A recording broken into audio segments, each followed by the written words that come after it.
Wifi এর password change করতে প্রথমে ওয়াইফাই কানেক্ট করতে হবে। এরপরে ডান পাশে যে সেটিংস আইকন দেখতে পাচ্ছেন, সেটিংসে ক্লিক করবেন।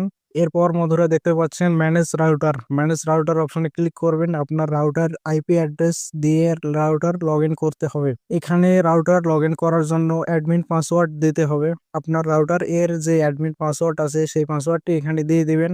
এরপর ওকেতে ক্লিক করলে রাউটার লগ ইন হয়ে যাবে। এরপরে ওয়্যারলেস নেটওয়ার্ক দেখতে পাচ্ছেন, ওয়্যারলেস নেটওয়ার্ক অপশনে ক্লিক করবেন।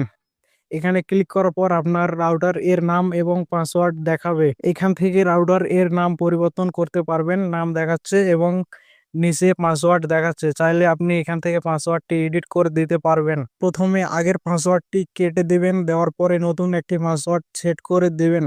সেই পাসওয়ার্ডটি অবশ্যই মনে রাখতে হবে। সেই পাসওয়ার্ড দিয়ে আবার রাউটার এর সাথে কানেক্ট করতে পারবেন।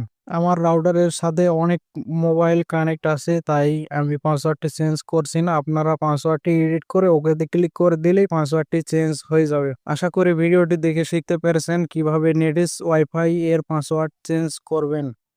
তো এই ছিল আজকের ভিডিওটি ভালো লাগলে লাইক দিন।